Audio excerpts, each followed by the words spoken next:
Nors informatika tampa viena svarbiausių pamokų kone kiekvienoje mokykloje, šiam dalykui ypač daug dėmesio skiria Rokiškio Juozo Tubelio progimnazija, kurioje informacinės technologijos yra integruotos bene į kiekvieną pamoką. Progimnazijos vadovai ir pedagogai mano, jog taikyti naujas technologijas ugdymo procese būtų galima dar plačiau, o dalyvavimas skaitmeninių mokymų programoje Samsung mokykla ateičiai ir pagrindinio prizo laimėjimas ne 10 000 eurų suteiks dar daugiau galimybių. Idėja būtų labai paprasta iš vienos pusės ir iš kitos pusės labai įdomi, kadangi mes ketiname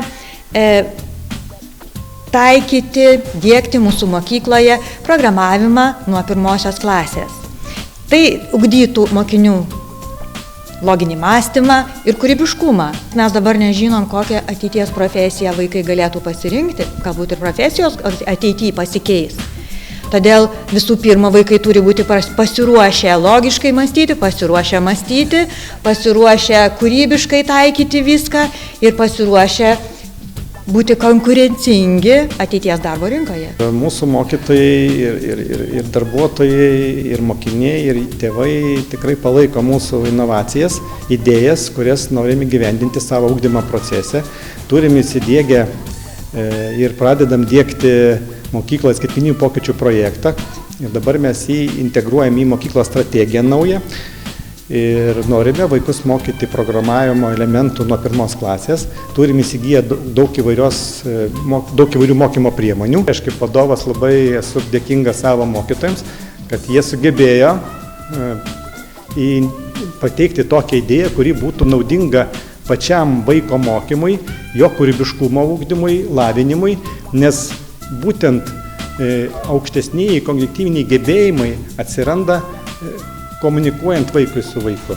Dirbant komandinį darbą ir būtent programavimas, tuos elementus, kuriuos mes planuojame įdiegti, jie kaip tik ir skirti vaikų lavinimui, kūrybiškumui ir komandiniam darbui.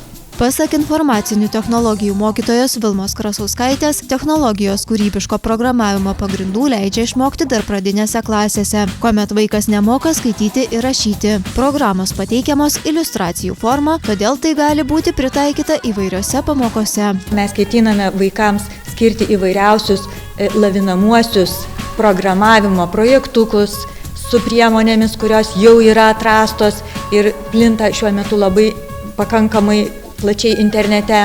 Tai yra mobilios programėlės, planšetiniams kompiuteriams programėlės, kurios leidžia kurti, programuoti projektus su vizualia programavimo kalba, kur vaikui netgi nereikia mokėti skaityti, rašyti, jis jau gali ant mygtuko matyti komandos pavadinimą arba piešinuką ir dėlioti, programuojant įvairius nedidelius projektukus.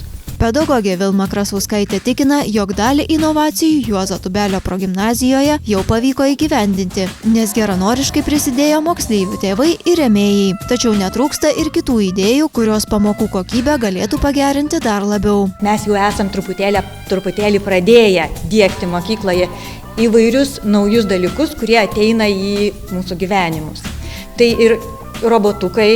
Pradinėms klasėms jau mokykla turi nusipirkusi paprastus robotukus valdomus mygtukais. Juos taip pat galima prijungti prie planšetinių kompiuterių ir kurti programėles jiems būtent su planšetiniais kompiuteriais. Robotukai gali ir braižyti, ir atlikti veiksmus, judėti, atsistoti ties klasėje nagrinėjimų žodžiu ar ties klasėje nagrinėjimų kažkokiu tai veiksmų skaičiumi, valstybė, jeigu tai kažkoks tai dalykas susijęs su geografija. Na, o vyresniam klasėm vėlgi rėmėjų dėka įsigijome robotus, kuriuos vaikai gali ir konstruoti, tai yra ir technologijų dalykas, ir vėliau juos prijungti prie kompiuterių ir jiems programuoti veiksmus.